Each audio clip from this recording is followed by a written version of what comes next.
Are you ready to turn every conference and networking event into a powerful source of connections and referrals for your business? Welcome to Master Conference Networking.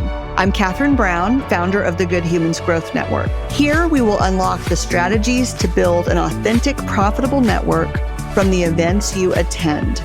Join me and our expert guests to transform your interactions and maximize your business development.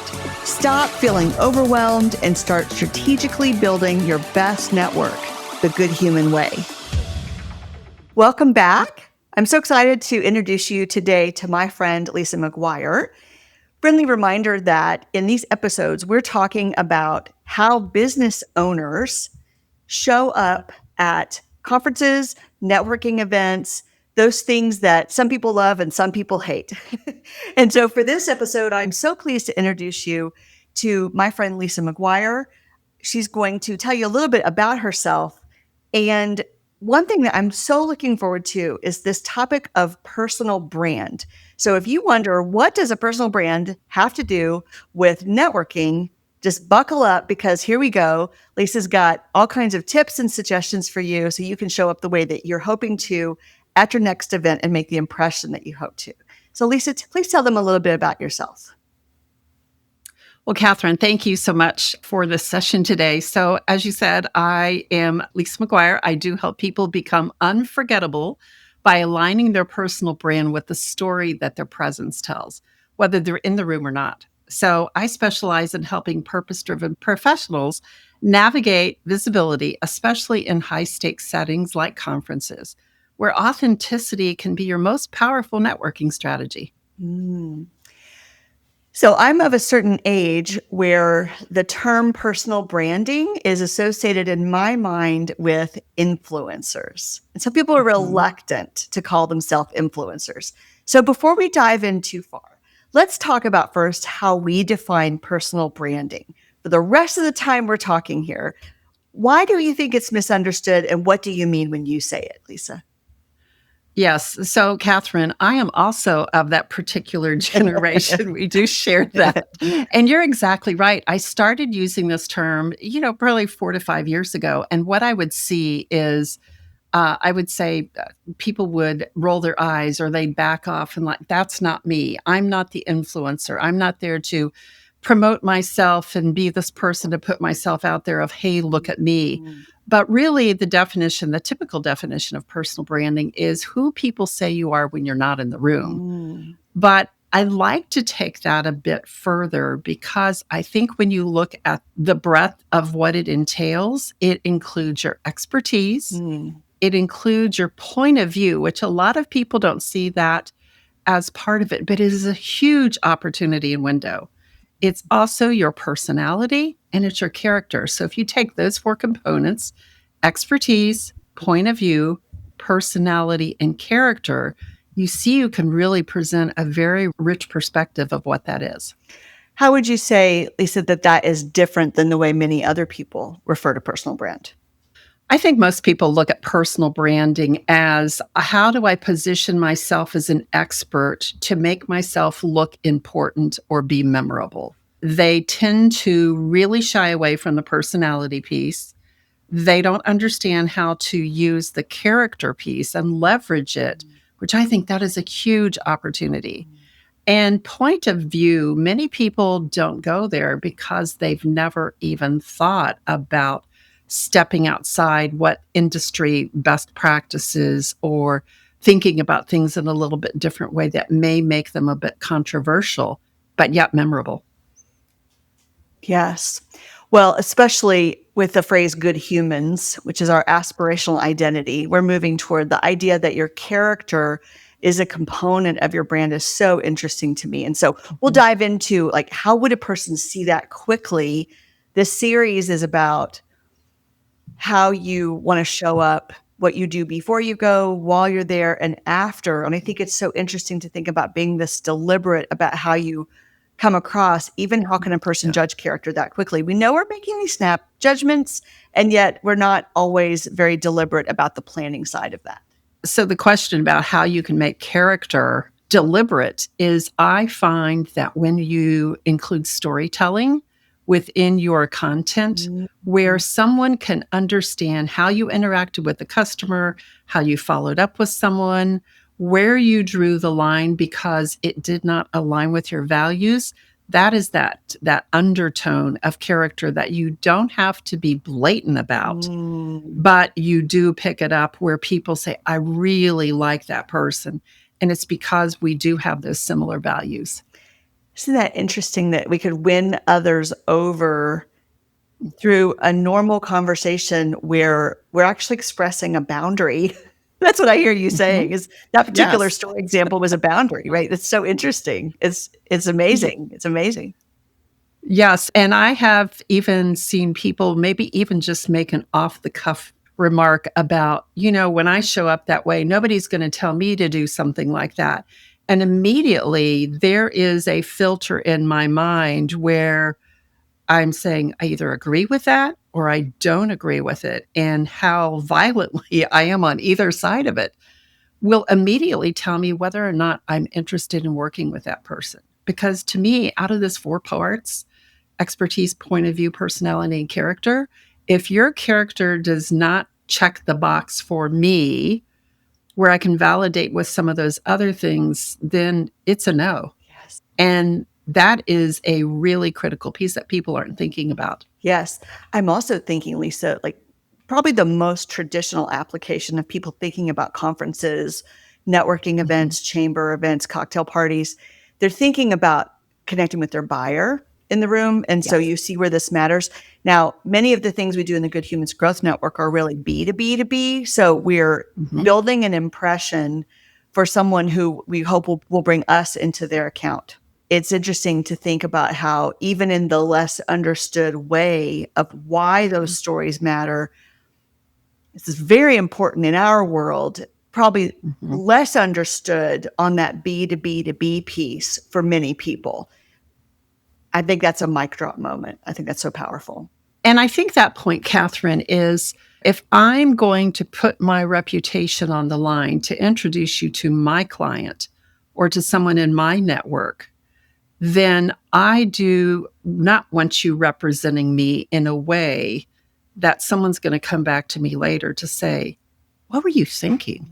Or who is that? Where did you find that person? You want to present someone that you are very proud to have part of your network, that you know will align with the same level of deliverability, the same level of quality, customer service, caring, all of those things. You want someone who's going to make you look better. And so as you're speaking with people, that's one thing that is going on in my screening of would I be proud to present this person to someone, to make a referral to them that's going to make me look just as good as the work that they deliver.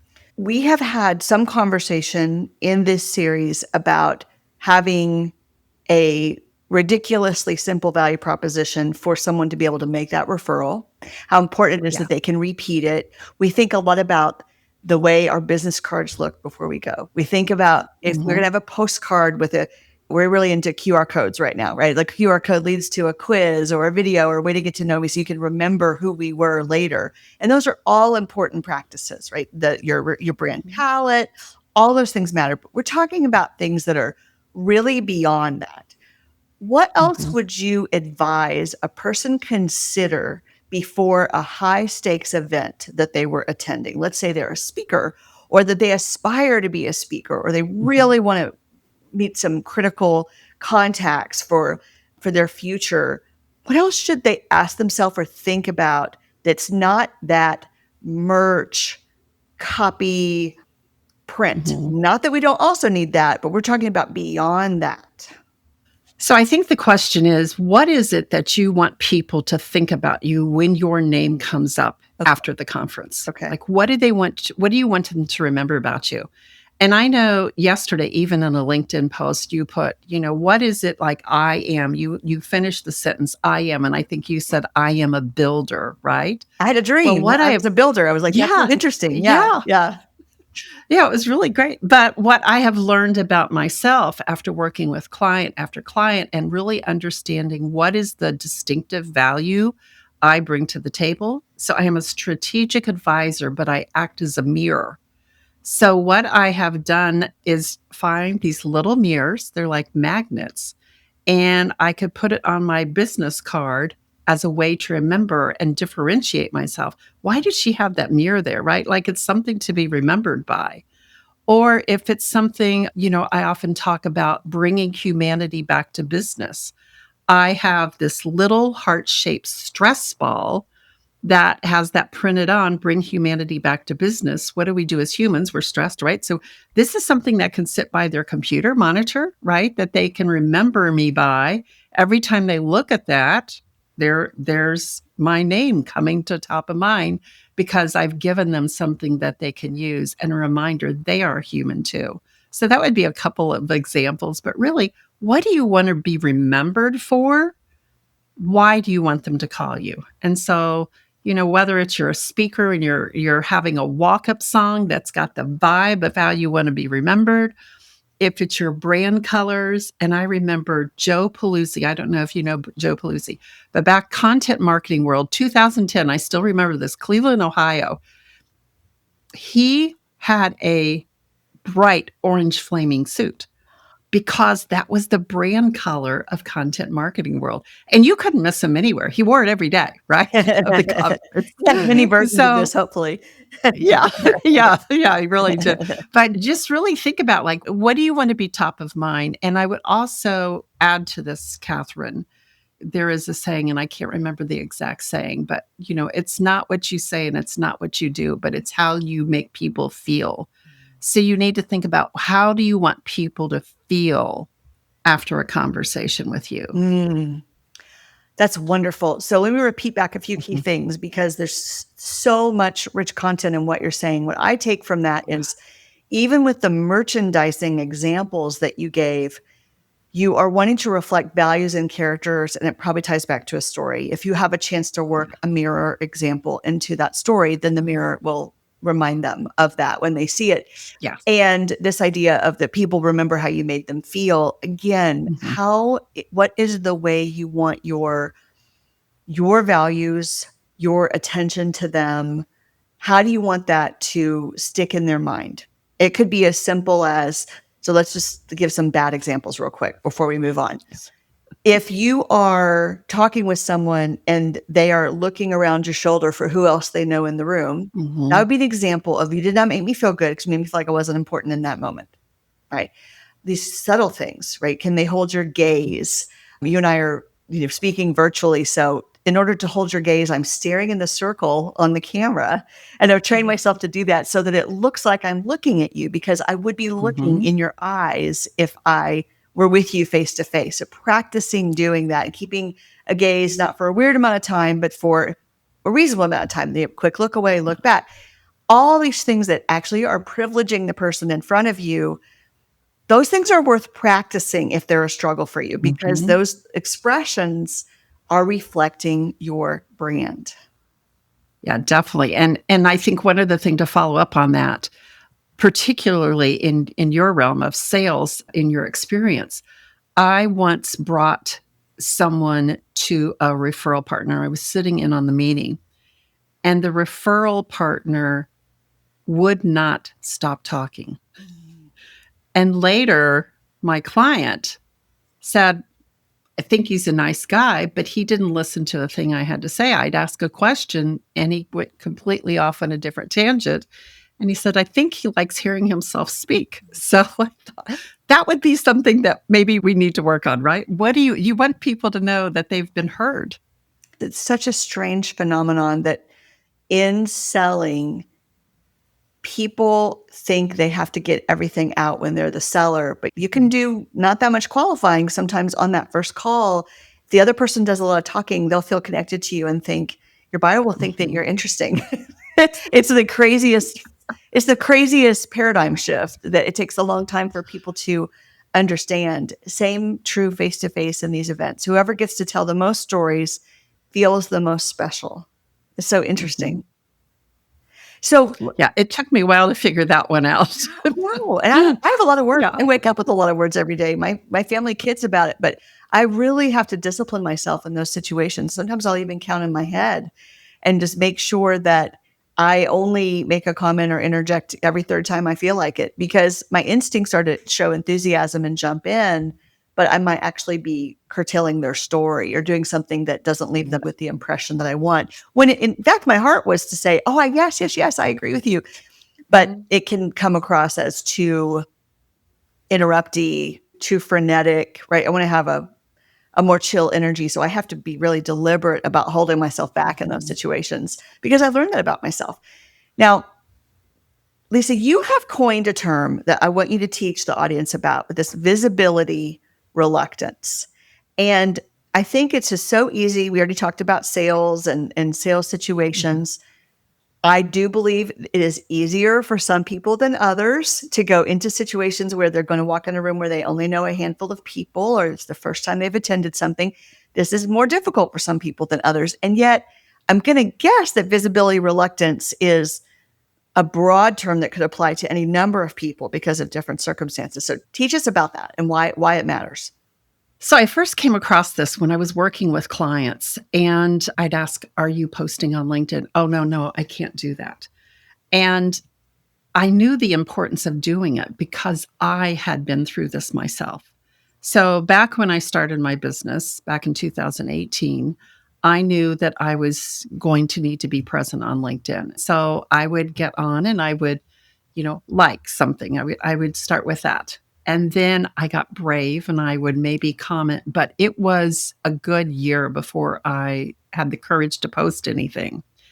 And I am getting to the conference too. So this will all tie in. Yeah, it's a progression. It's a progression. Yes, it is a progression. So think about this. Like, I am behind my computer, just afraid to even click a like, right?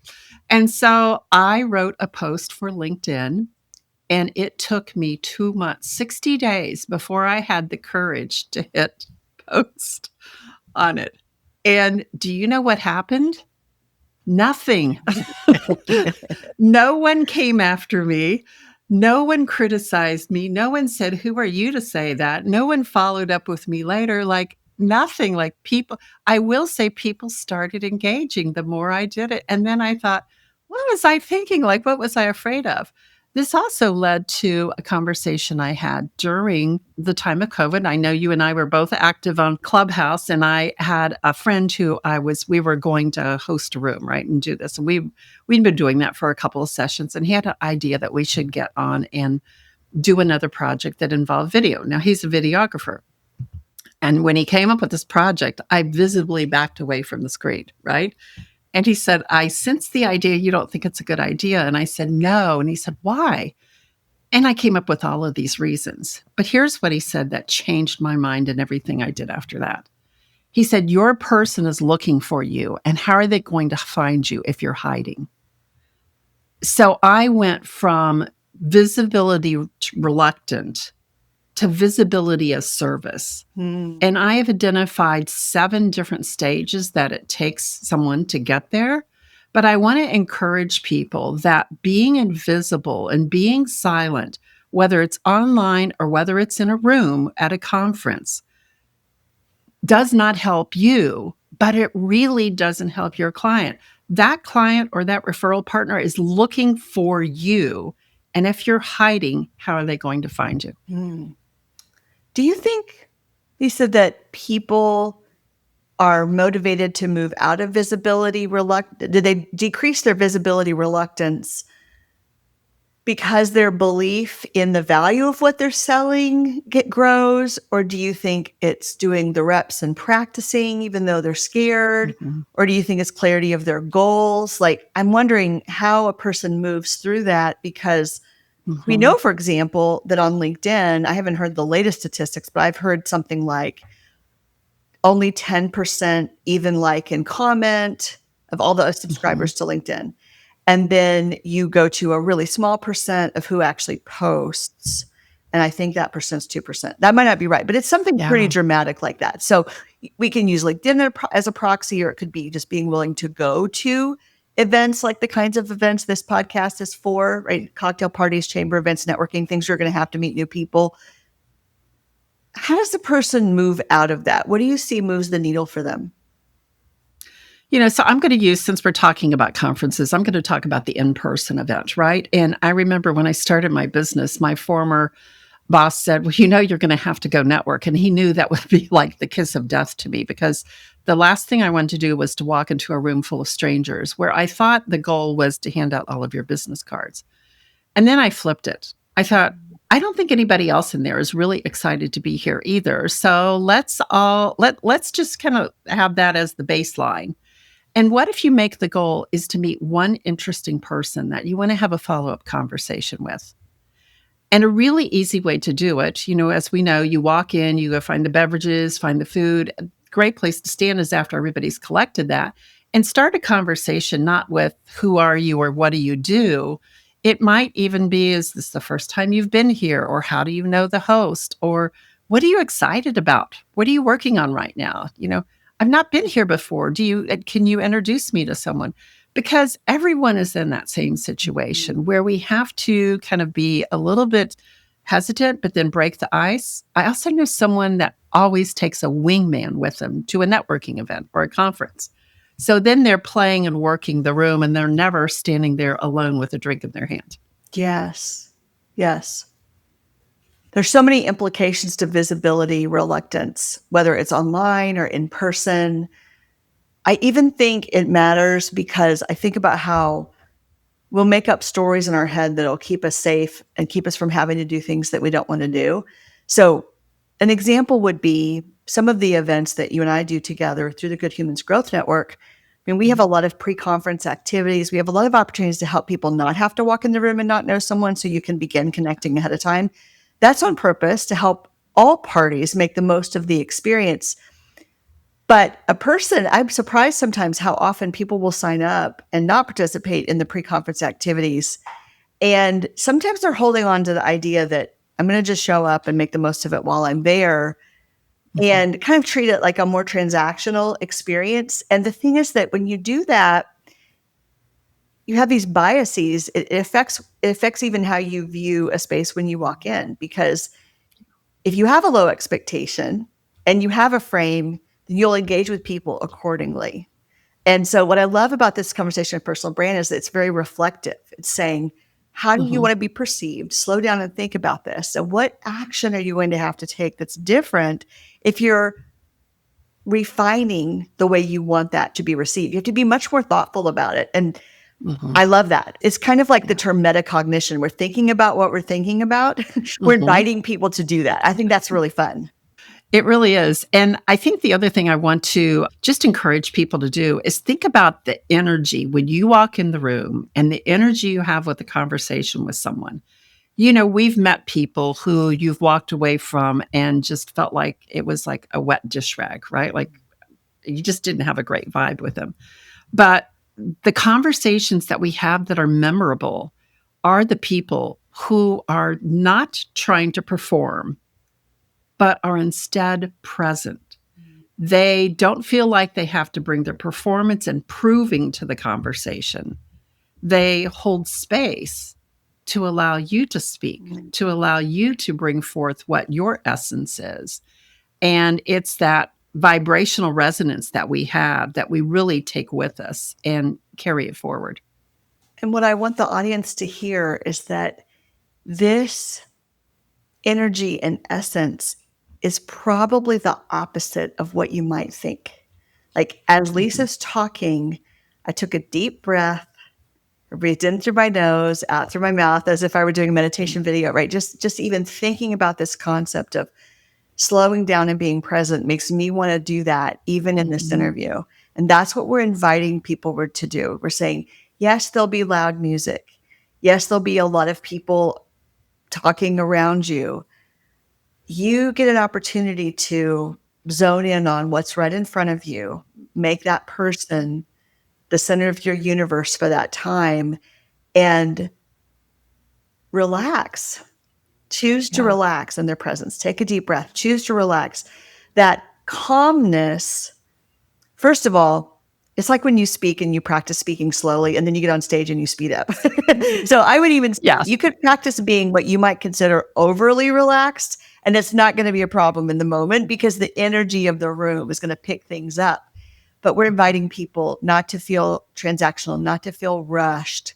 What would it mean to have fewer but more important conversations where you could say, who else are you hoping to meet here? Mhm. If I meet that person, I'll bring them to you. Let's make a Yeah. pact to introduce one another. Let's help each other out. This is what we're here for. If people aren't willing to do things like that, you're not in the right room. That's what I'm going to say. You're Right. not in the right room. Right, exactly. And I love that idea of who are you looking for? And when I find that person, I'm going to make that introduction to you. And then what happens, Catherine, is instead of those people in the room being your prospects, they become a member of your sales team. They're your advocates. If I know you're looking for me, then I will be looking for you. That's a way we can help each other.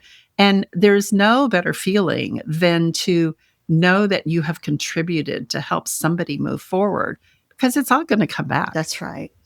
Yeah, This thing of reciprocity is a law it's of the beautiful. universe. It's a Mhm, principle that seems to transcend all cultures and all time. And it's not a one for one, but mhm, it will come back somehow. And when you mhm. believe that, you project such a positive energy that makes people want to do that, makes them want to help you.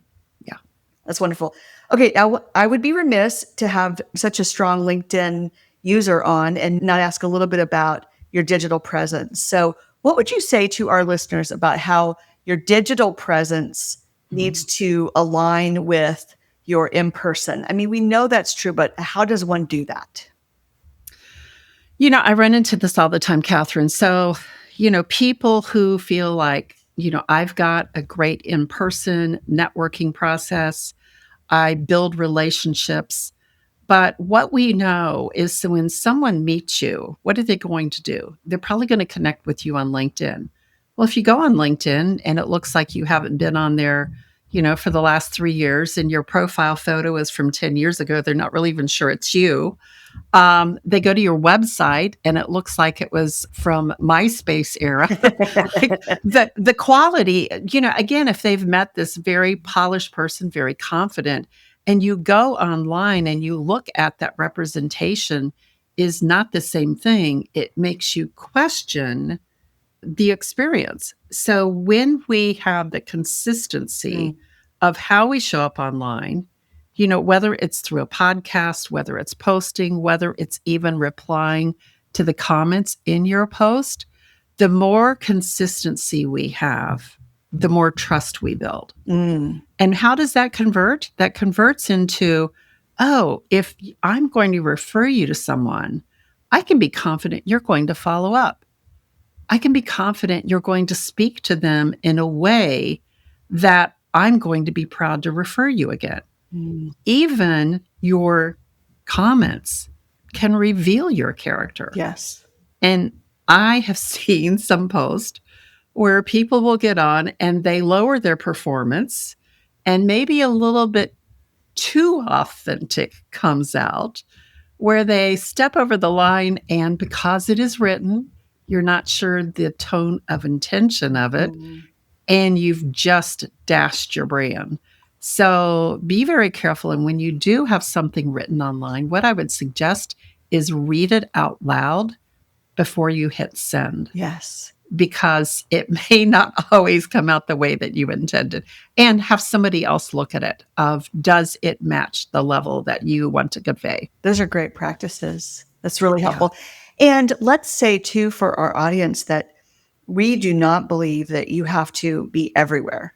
Like you No. pick a couple things that you Mhm. enjoy well enough to persevere. If that is to do a podcast and to have a certain niche with that, then you want to do that faithfully for a long time. That's how you increase in the rankings. And that's where you direct people. And if you Mhm. have a particular social channel that you prefer over others, or you are going to really invest in your newsletters. I mean, I know people that have like they're just normal people in my mind. They're not famous people, but they have tens of thousands of people on their email list because they drive everyone to Mhm. that and they provide a lot of value. And so that is a place where they've invested. And when you want to get to know that person better, you know what to follow. So I don't think you have to be on everything. even if you pay someone to do it, it's too hard. Most of us listening are small business owners, and it's just too hard to be Mhm. everywhere. Nobody does that. They pick a couple things No. where the people they want to reach are there, whether those are their referral partners or their buyers or both, and just keep going with it. So I think it's about consistency on fewer channels, and it's not about being everywhere all the time. That's important too, because if you spread yourself too thin, that has a negative effect on your brand as well. Yeah, absolutely. Pick the hill that you want to die on and plant your flag firmly. Exactly. So, Lisa, let's talk about my last question here is that you help people reinvent themselves and show up with more authenticity. I've really enjoyed watching your marketing career pivot and even become more deliberate about this practice. I Mhm. just want to mention that I've enjoyed that so much. And so, for someone who feels like they're evolving or outgrowing their old identity, let's talk about what opportunity the conference brings to them, right? We have to try on Mhm. these new things and we get to practice, right? So help us walk through what opportunity we have when we're in transition and so we can feel good about it. Because this could be weird too, right? We don't want it to be weird. Right. You don't want to come in as a completely different persona, like too much of a change to shock people as you do. But what I would encourage people is look at who you are now and what are the parts that no longer feel aligned. A lot of the people that I work with will come to me and they'll say, I'm just ready to burn my business down. Or I played the game, I did what I was asked to do, and I feel like there's something more. Is this all there is, right? And so my question is, let's not burn it all down. Let's go ahead and look at what are the pieces that you feel that you align with, and what are the pieces no longer resonate with you. And so if we look at that, okay, what do we want to capture? What do we want to keep? And then imagine who is that future person? Who is that future self? Mm. Does that person walk in with, I call it the who is she energy, right? Like when somebody walks in and you say, who is she? Do you want to walk in with that who is she or who is he energy? And let's say that you do. Well, what does that require of you? Mm. Does it require you to stand up straighter? Does it require you to have a very finite elevator speech? Does it ask you to wear clothing in a certain way? And I don't want to ask people to go in and just like totally change yourself, but let's pick one or two things that you may do differently. Maybe you change the routine of how you get ready in the morning. Because as you step into that future self, as you're trying it on, as you're maybe wearing a new type of outfit, or you've got a couple of different ways to speak, this is a great testing ground to see how people will respond Mm. to different ways that you talk about yourself, from different ways that you talk about clients. You can try a story. It's great for A, B, and C testing. I mean, use that to your advantage. And does it feel good? Lisa, what you're saying makes me think of the be, do, have model.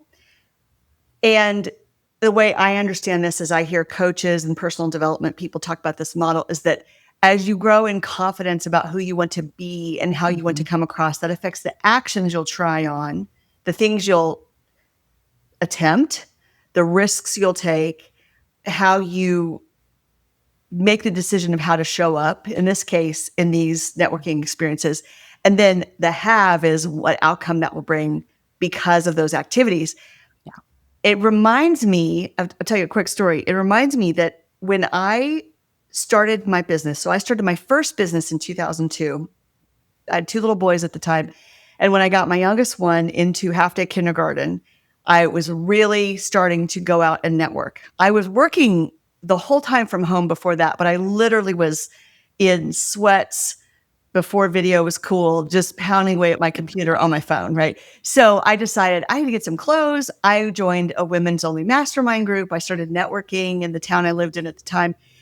And I started just watching those women around me because I used to have a closet full of suits when I was in consulting sales Mhm. and I would travel all the time. But I had a couple kids since then, probably 10 pounds heavier since then, and had to think about how to reinvent myself.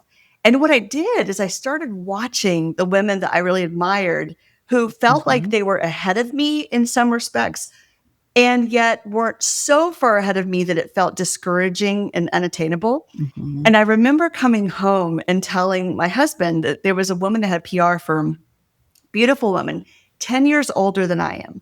So at this time, back then, I'm doing math, I'm in my early 30s at this time. Well, she's in her early 40s at that time.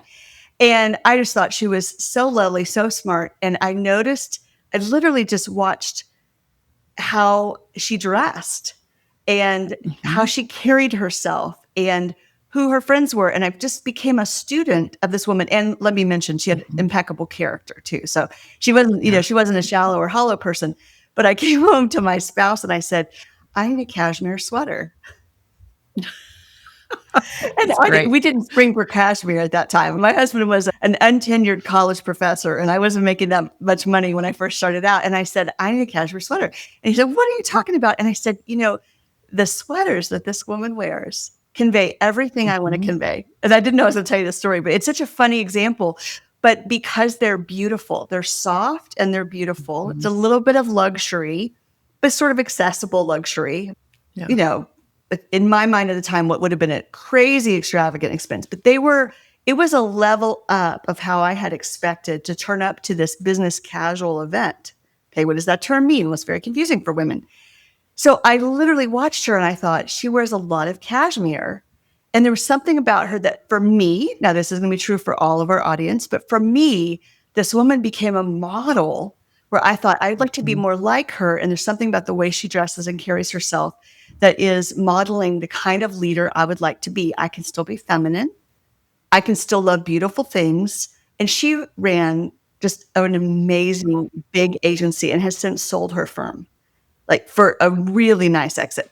So she was able to embody these seemingly, in my mind at that time, dual characteristics of very feminine, very attractive, and very smart, and very strong leader, and a good negotiator, all in one. And I thought, how can I become more like that? Because I needed a Yeah. model, right? So Yeah. now she had her PR firm, and you better believe those decisions were all deliberate. But I didn't Mhm. really appreciate it at the time. I just found myself feeling attracted to her and thinking, I want to be more like you. And so it might be as simple as some of those decisions, right? The appointments you make, the choices you make to what you wear, how you do your hair, or like you said, how you stand, how you interact. It's Mhm. worth studying. Yeah, and even who you surround yourself with. So I know a recent conference I went to, I could have hung out with my group of buddies, but what I did is I intentionally chose not to do that Mhm. because I didn't want to fall into this comfort zone. I was trying to position myself in a different way, and it made it uncomfortable for me that I had to stretch myself. I Mm. couldn't hide back with the group. I put myself in a situation where I had to speak to people. I had to be confident about what I was doing, and it really helped me grow. So great. I love those Yeah. examples. In one case, I was mimicking some things I admired about someone else. In another case, you said to serve this next transition for me, I need to stand differently. And I love Mhm. that. What else, Lisa, wrapping up, what else would you want to leave our audience with? And how can they learn more about you and follow up?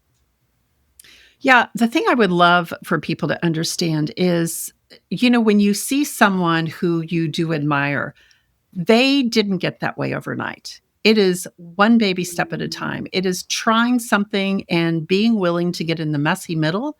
And if it doesn't feel right, well, then step back and ask why. But if you're really looking at what is the personal brand you want to have, and for me, I am leaning really hard right now into authenticity. Mm, When expertise is no longer enough, because AI is an expert as well, mm, we have to figure out who it is we really are. And so I would encourage people to do that work to understand who they really are. I don't want you to think, well, I already know who I am, but who are you underneath that person of who you were told to be? And that is the work that I do. So if anyone has any interest in pursuing that, even to have an introductory call, I'd be more than happy to do that. You can find me on LinkedIn. My website is lisamcguire.com.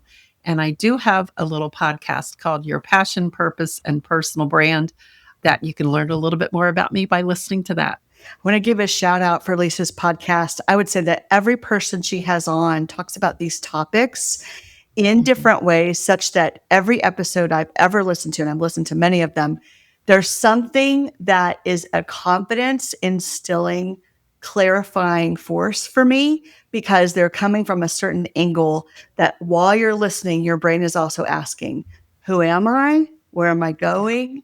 What do I want? And you're sorting that while you're listening.